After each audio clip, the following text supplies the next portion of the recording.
Welcome to Ben Franklin's World, a podcast about early American history with Liz Covart. The study of history is key to understanding who we are and how we can affect a better future. Ben Franklin's World will introduce you to historical people and events that have impacted and shaped our present-day world. And now, here's your host, Liz Covart.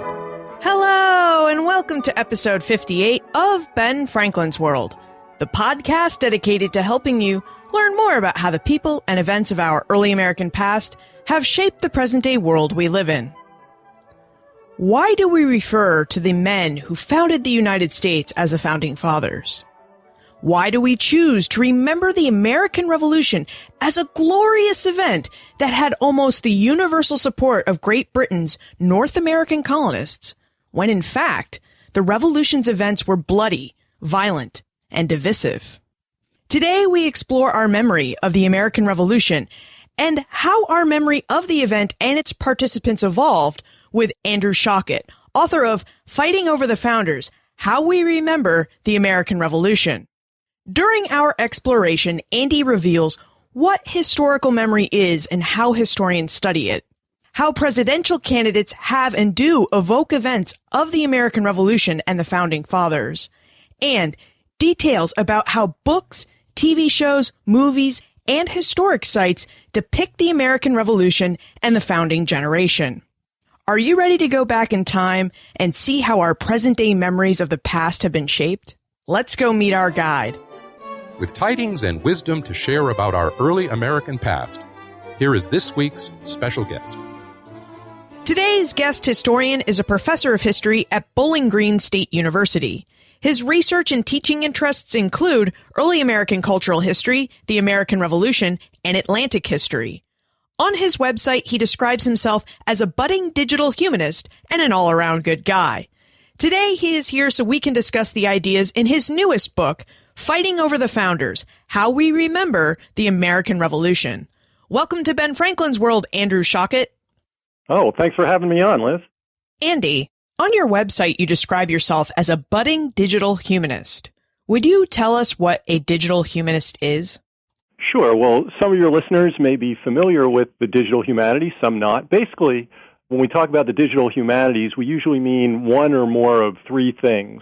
Using computer methods to answer questions about the human condition. So, again, using computers to answer questions that we've been thinking about for a long time. Using the questions of humanists, like historians and philosophers and literary analysis, and applying them to how we live now in a digital age, an age of computers, or using computers or digital methods to disseminate our scholarship in new ways. So, early Americanists are doing these things in all sorts of ways. For example, the Transatlantic Slave Database website, which allows us to answer who came across the Atlantic, when, and from where, or, for that matter, podcasts and blogs, new ways to distribute information and to have conversations.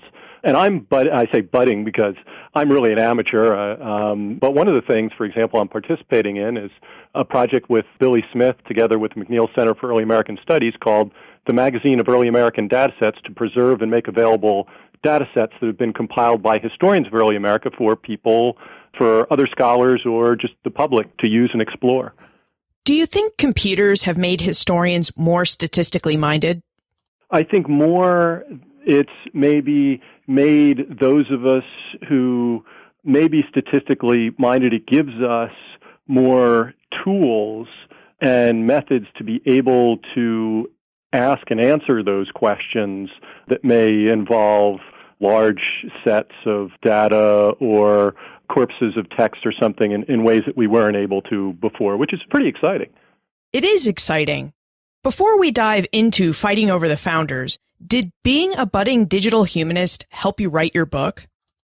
It did in some sense. I mean, I for many years, even before I was in academia, I did some things with databases and computers. And so there were things, and we may talk about them later, having to do with, for example, how I analyzed speeches, that I was able to use tools that otherwise I wouldn't have been able to do, and for that matter, how to analyze some of the books that I analyzed using some of those methods and tools. So that was pretty cool to be able to do that. And I'm sure we will discuss it. But before we get there, we should probably discuss the context of your book. Andy's new book, Fighting Over the Founders, How We Remember the American Revolution, is not a history book of the Revolution, but an exploration of how we remember the American Revolution. Andy, would you help us better understand what historical memory is and how historians study it?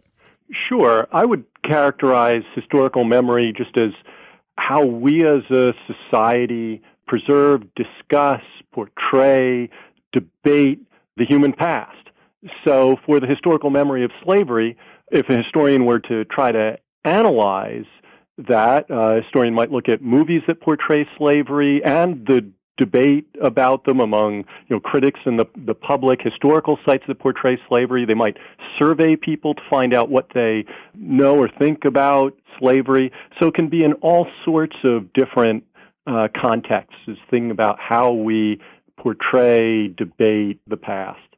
One last thing that we should probably understand before we get into the heart of Fighting Over the Founders is that as Andy explores the historical memory of the American Revolution, he uses two distinct viewpoints that present-day Americans use to remember the past: essentialism and organicism. Andy, would you tell us about these points of view and how they help us better understand our memory of the American Revolution?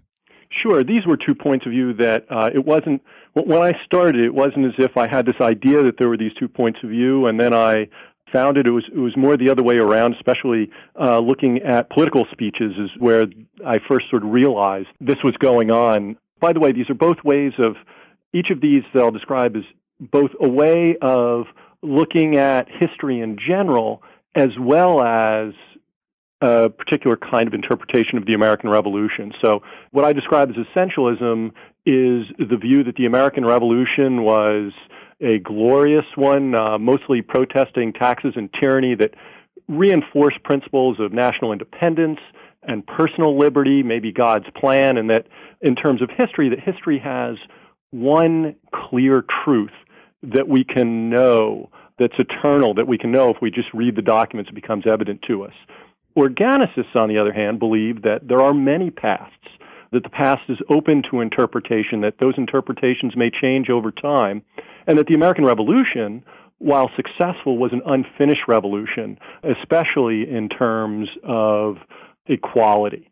And now both of these views are, I should say something about both of these. One is that this is sort of a spectrum. There are people can be at one end or the other or somewhere in between. Even individual interpretations can vary, and also that both are often useful. People use them as ways to see the past, but neither one is necessarily a more accurate view of the American Revolution. Sure, they're just different points of view about the American Revolution.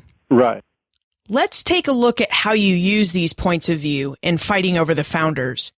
Andy studies the memory of the American Revolution in 6 different areas: presidential candidate speeches, books, museums and historic sites, movies and TV shows, the politics of the Tea Party movement, and reenactors' reenactment of the period.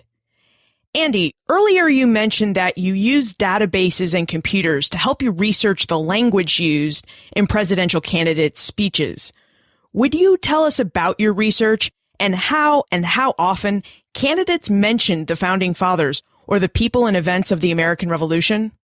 Sure. Well, I enjoy following politics, and when I first started, I thought, okay, well, I'll just gather all the speeches I can and read through them all. And then I realized, okay, 435 members of Congress, 50 governors, presidents, there's no way I could do that. And so I figured, okay, so how would I get the range of mainstream political speech in the United States? So what I decided to do was focus on the primary candidates in presidential elections from 2000 to 2012.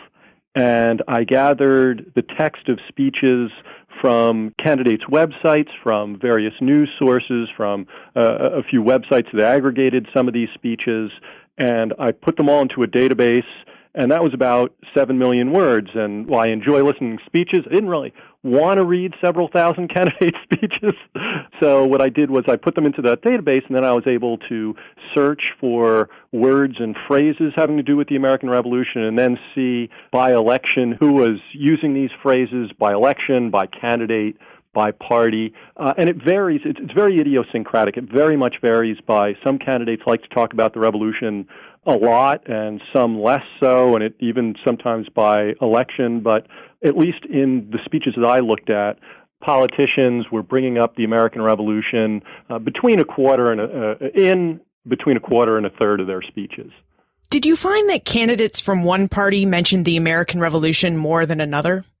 Even that varied by election. I thought, well, maybe it's the party in power or out of power, or maybe it's someone who's run before versus not. And I couldn't find any specific pattern that way, that one party was using the American Revolution more than others. What I did find, though, was that candidates in one party tended to use particular phrases a lot more than candidates in another party. For example, Republicans were highly likely to use the phrase founding fathers, whereas Democrats were much more likely to use created equal or to form a more perfect union.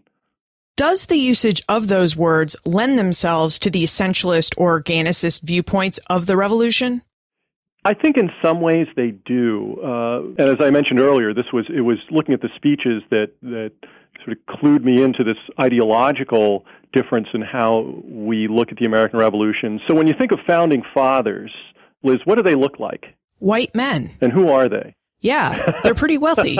And pretty well-to-do ones. Correct.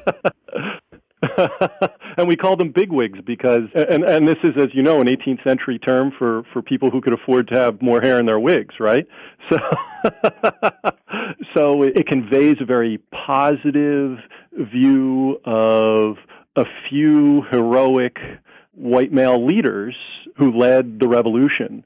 And the terms created equal, and especially to form a more perfect union, which is, of course, from the Constitution, which the Democrats use a lot, implies something very different, that rather than our founding generation coming up with a perfect structure, it implies that their work is not completed, that there's still a lot to do. Did they tie their messages and their uses of these terms in with their political platform? Sometimes it tends to be more explicit with Democrats than with Republicans in terms of using those phrases and tying them to specific policies, but that certainly can be the case. That's fascinating. Now that we've seen how politicians use and try to evoke the memory of the American Revolution, let's turn to how authors remember the revolution in their books. Andy, how does the American desire to remember the revolution through organicist and essentialist viewpoints affect the writing and publication of the history books we read? I think it might affect, in some ways, the publication more than the writing, although I do think it affects the writing more than a lot of us as historians acknowledge, because as historians, a lot of us were taught, I certainly was, to submerge or not admit that we all do have politics and ideology, and we were supposed to just tell the story and absent ourselves from it. But of course we do all have political ideas, and those do seep into our writing, whether we choose to admit it or whether we try to hide it. So certainly our ideology affects how we write. But I think even more, you're right that it does affect publication in that the books that have sold the best, especially books like John Adams by David McCulloch or Joseph Ellis's American Sphinx about Thomas Jefferson, the books that really, really sell, that the commercial presses push a lot, tend to be essentialist biographies. Not always, but those are the ones that seem to sell the best. And authors who can produce those one after the other. And for example, like Joseph Ellis, who's a marvelous writer, he's become a franchise for a publishing franchise. Major publishers know that his books, or someone like David McCulloch's books, they sell. If publishers are publishing books with essentialist views of the American Revolution, meaning that the author of these books portrays the revolution as a glorious event, it must tell us that Americans in general want to remember the American Revolution that way. Do you think that's true, Andy? Yes and no. I think publishers are among the worst in the entertainment industry at knowing exactly who buys their product. So unlike, say, Netflix, where they know who watches, where they know exactly what you're watching, right? Publishers don't have a very good idea necessarily of who buys which books or why, but at least anecdotally, it seems like the audience for those books, let's just say that there's a reason why those books tend to sell really well around Father's Day. It seems like the audience for a lot of those books are fairly well-educated white men. So it's true that those books sell a lot. I'm not sure that we can generalize it to the entire population, because I have a feeling that it's one particular population that tends to buy a lot of those books, although, again, we don't have any good evidence. It's more anecdotal. In addition to seeking out how we remember the revolution in political speeches and books, Andy also went on a quest to explore how American museums and historic sites interpret the history of the American Revolution and the founding generation. Andy, would you tell us about your quest? What types of museums and historic sites did you visit? And where did you look for our historical memory in those museums? You called it a quest. Wow, I like that. I spent about a month in the summer of 2011, a little over a month, visiting around, it was about 43 sites on the Atlantic seaboard. I spent most of my time in Philadelphia looking at Independence Hall and a few other sites there, like the first president's house, but also went to the Boston area a few days. I hit Monticello and which is Thomas Jefferson's house, and Mount Vernon, George Washington's house, Colonial Williamsburg, Yorktown. Basically, when you think of the biggest hits that parents drag their kids to learn about the nation's founding, that's where I went. And I observed everything I could, exhibits, film, the introductory films that they show, tours, the visitors, and I freely admit that the chapter I wrote this was a lot more impressionistic than methodical, in the sense I didn't do surveys or extended interviews to look at audience reception, but I was trying to experience those sites as tourists would, and that's sort of what I was looking for. What's the experience of going through these different sites? Fantastic. I have found a kindred spirit, Andy, because I am someone who regularly takes my family members on vacations that have names, like the French and Indian War Tour, Highlights of Historic Virginia, or the Northern Boundaries of the War of 1812 Tour. As someone who does this, I found your chapter on museums and historic sites to be really interesting. And one aspect of the chapter that I found fascinating was the fact that you mentioned that many museums and historic sites face interpretive challenges, in that sometimes their funding hinges on the way that they decide to interpret the American Revolution. Andy, would you discuss this a bit more? Sure. What I found, and I'm far from unique in finding this among scholars who look at historical memory, especially of these kinds of sites, is that they're no less a battleground for the memory of, in this case, the American Revolution than political speeches, although, of course, in a lot more subtle and conflicting ways. For example, most sites, they tend to lean essentialist or organicist, but they all have a range of programming. So Mount Vernon, George Washington's home, is mostly essentialist, and in fact, its introductory movie was very much designed, according to even the director of the museum, to make Washington into the nation's first superhero. Monticello is much more organicist. In fact, I was back there again this summer with my family, with our girls, which is a totally different experience. But the first thing that visitors from the parking lot see is a sign advertising Monticello's Slavery at Monticello tour. But even then, so they have a slavery tour, but the house tours in Monticello mostly downplay slavery and play up Jefferson's greatness.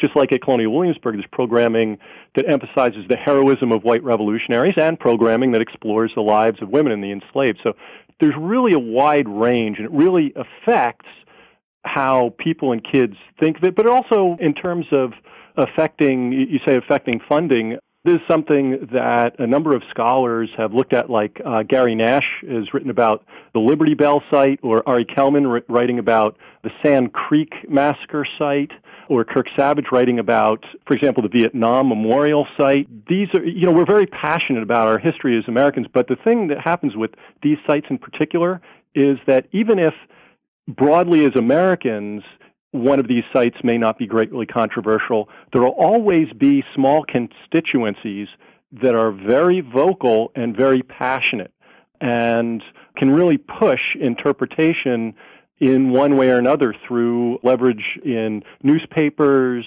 their members of Congress, and organizing and so forth. Earlier, you mentioned that publishers aren't necessarily the greatest judge of what history the American public wants to read. How does Hollywood fare? There have been a number of American Revolution-themed movies and television shows. So what do you think of Hollywood's portrayal of the Revolution and the founding generation? It's interesting because Hollywood is a conservative institution made up of liberals.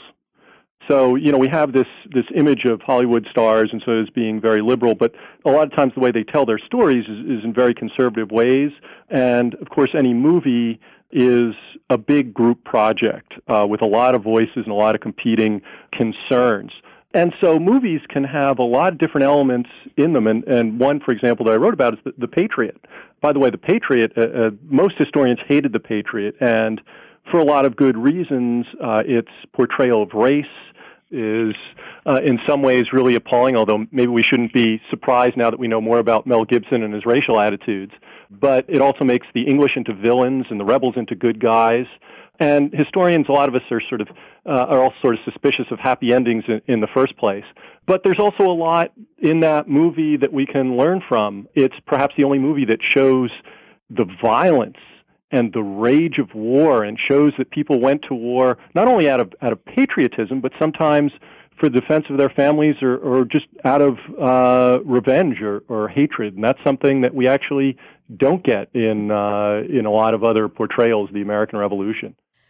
Fighting over the Founders went to press before AMC aired its popular television show, Turn, which is set in New York during the American Revolution.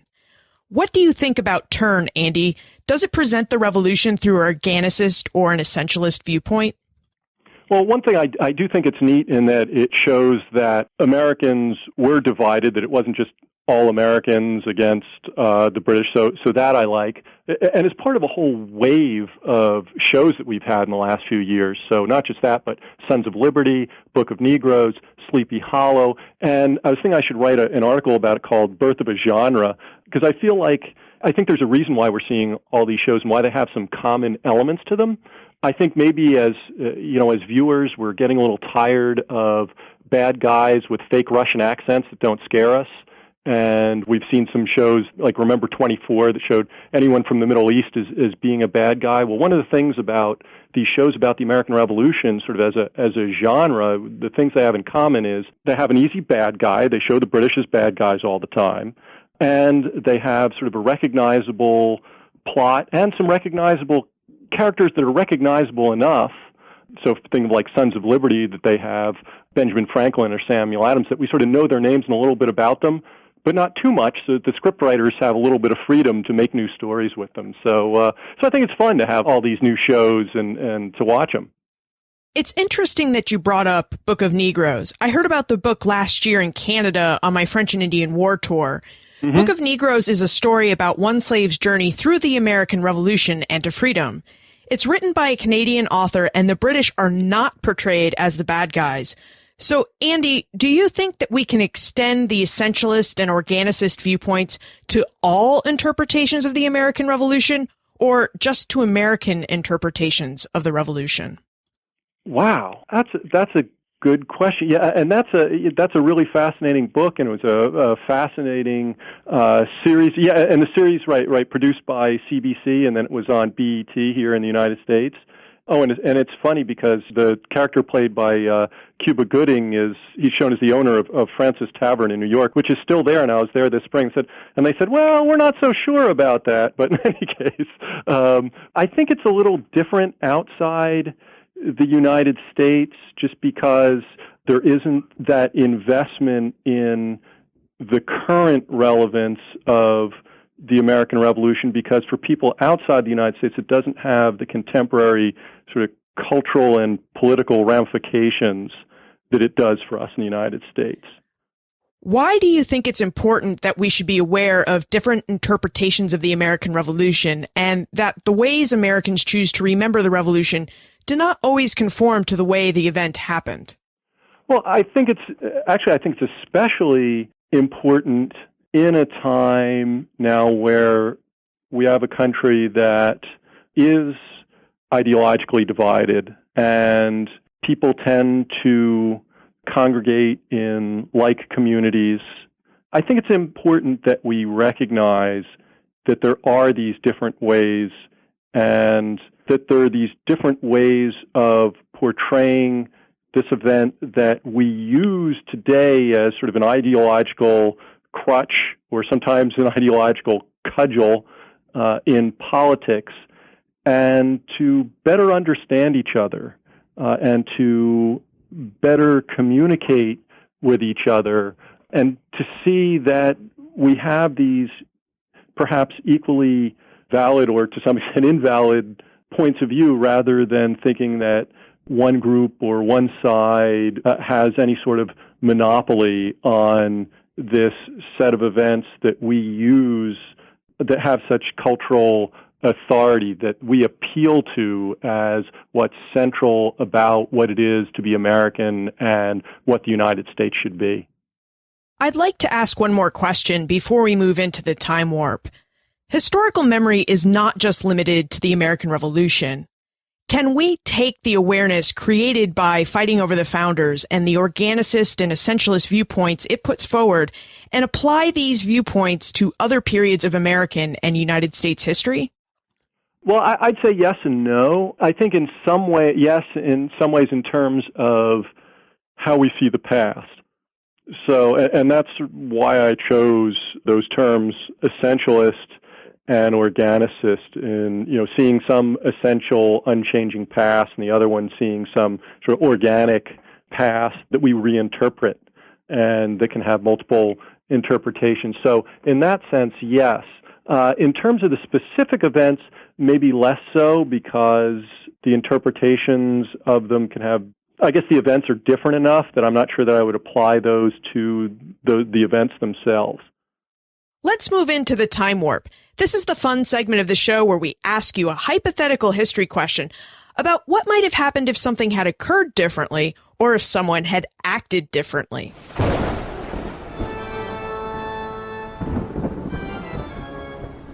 The time warp. Historians can't predict the future, but they can speculate about what might have been.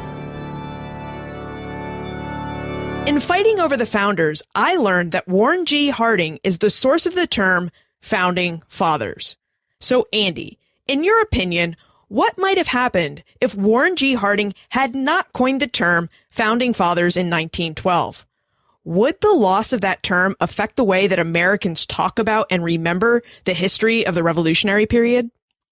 That's a great question. It certainly might have changed the language, although we, for some reason, as Americans, we tend to be pretty good at finding some sort of shorthand, whether it's for the lost cause or the New Deal or manifest destiny. We like coming up with terms that give us a shorthand.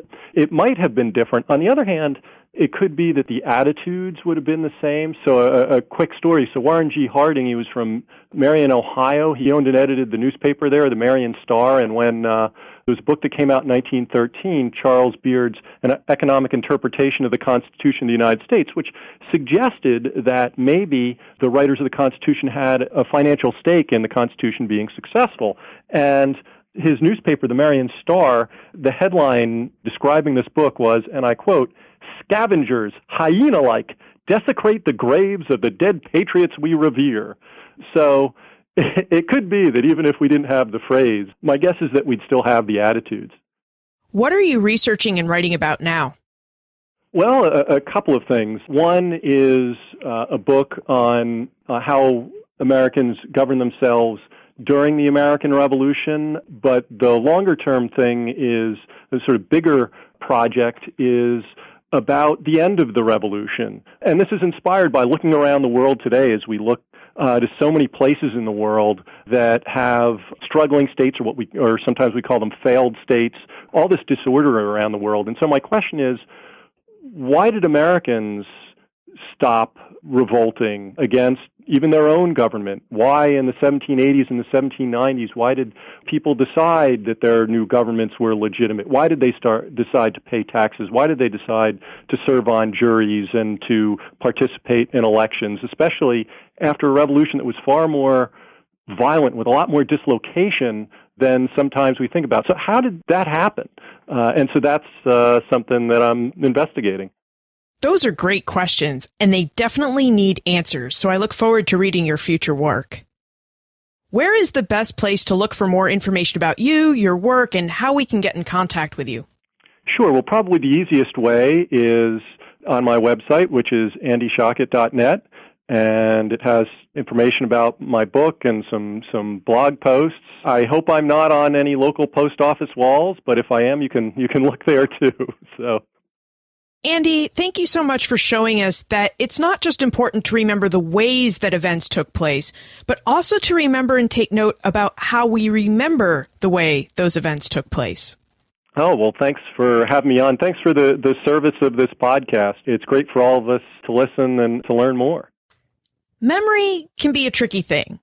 Sometimes we see the events of our past so clearly, and yet when we ask our friends and family members how they remember the same exact event, they tell different stories.